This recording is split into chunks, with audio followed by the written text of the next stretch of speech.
बोले विष्णु भगवान की जय।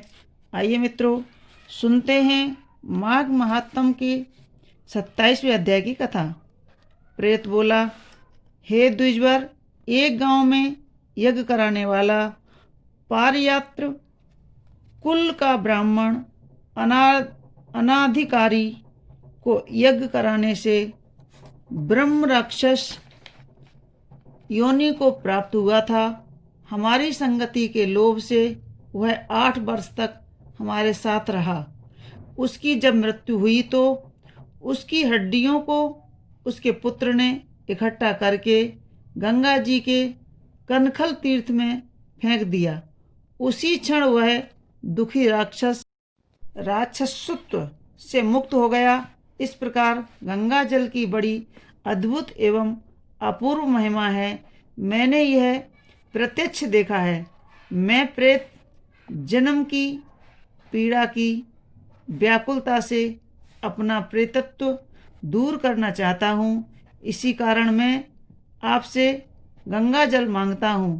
पहले जन्म में जो मैंने तीर्थ स्थान में पाप किए और बड़े बड़े दान लिए थे, उसका प्रायश्चित नहीं किया था। इसी से मुझे भूखे प्यासे ही विंध्य पर्वत पर हजारों वर्ष बीत गए हैं। हे धार्मिकों, मैं श्रेष्ठ, इस समय आप थोड़ा सा जल दान देकर मेरे प्राणों को संतुष्ट कीजिए।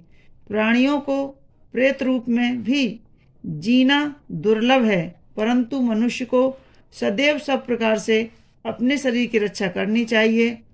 कुष्ठ इत्यादि रोग से ग्रस्त मनुष्य भी शरीर का त्याग करने की इच्छा नहीं करते। देवदूती जी ने कहा। ऐसा उसका वचन सुनकर वह ब्राह्मण विस्मित हो प्रेत पर कृपा करता हुआ विचारने लगा। संसार में पाप तथा पुण्य के फल अवश्य ही प्रत्यक्ष दिख पड़ते हैं।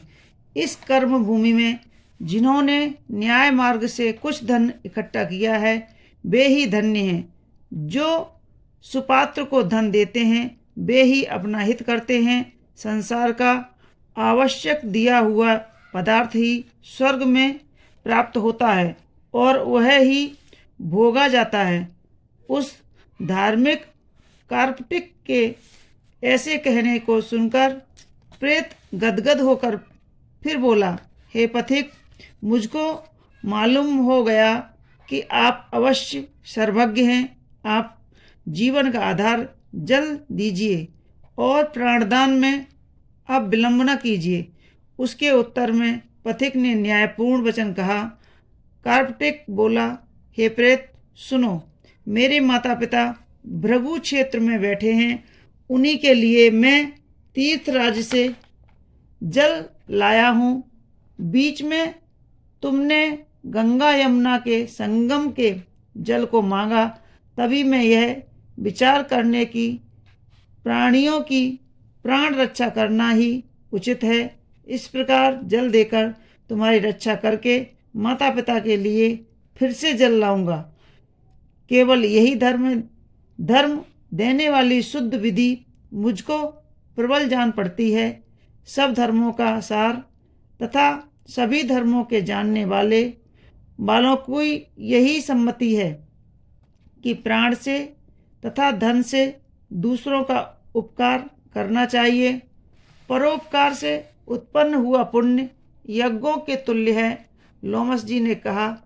ऐसा कहकर उस पथिक धर्मनिष्ठ श्रेष्ठ ब्राह्मण ने प्राण रक्षा निमित्त प्रेत को गंगा यमुना और संगम का जल दिया। उसने प्रीतिपूर्वक जल को पिया और तब उसको अपने मस्तक पर मार्जन किया। उसी क्षण वह प्रेत शरीर को त्याग कर दिव्य देहधारी हो गया। इस बड़े आश्चर्य को देखकर उस केरल के ब्राह्मण ने कहा, अरे त्रिवेणी के जल के बिंदुओं से यह प्रेतत्व से मुक्त हो गया। हम समझते हैं कि ब्रह्मा भी इस जल के गुण का वर्णन नहीं कर सकते। गंगा जी के पवित्र जल को महादेव जी इसी से अपने मस्तक पर धारण करते हैं। जो अचिंत्य शक्ति वाला गंगा जी का जल बूंद मात्र भी पीता है वह देवता अथवा गंधर्व हो जाता है। जो गंगा स्नान करता है वह वैष्णव पद को तथा स्वर्ग को प्राप्त होता है। यदि दामाद संबंधी लोग गंगा जी के जल का तर्पण करते हैं तो नरक में रहने वाले पितर लोग स्वर्ग में जाकर ब्रह्मत्व को प्राप्त होते हैं। गंगा जी के समान अधिक मुक्तिदायी अन्य कोई नहीं है। हे पार्थ, तुम आयुष्मान हो, धर्म से विमुख कभी मत हो।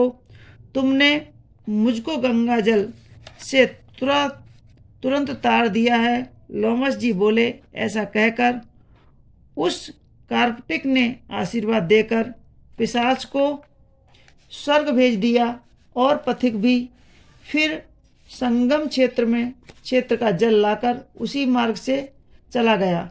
इस प्रयाग महात्म को सुनकर तथा उस मुनि को नमस्कार कर वह माघ मास के प्रयाग में गंगा यमुना के संगम में स्नान करके पापों से छूटकर पिशाच शरीर से मुक्त हो दिव्य शरीर को धारण कर द्रविड़ देश का राजा भक्ति पूर्वक वैभव छोड़कर भगवान नारायण की स्तुति करता हुआ उत्तम विमान पर चढ़कर इंद्रपुरी को गया, जिसकी गंधर्वों ने स्तुति करी और जिस पर स्वर्ग की स्त्रियों ने पंखा झुलाया।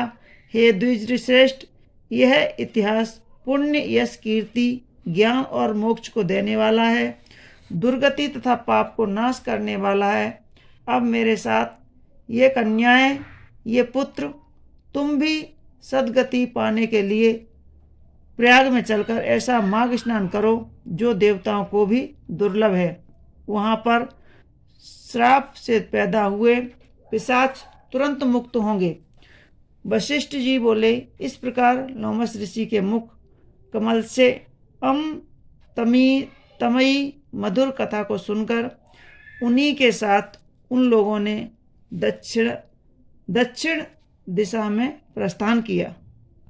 दोस्तों, यह थी माघ मास के 27वें अध्याय की कथा। माघ महात्म के 28वें अध्याय की कथा हम आपको आगे के वीडियो में सुनाएंगे। तो आपको हमारी कथाएं कैसी लगती हैं हमें कमेंट्स बॉक्स में ज़रूर लिखें और हमारे वीडियो को लाइक करें, हमारे चैनल को सब्सक्राइब अवश्य कर लें। धन्यवाद।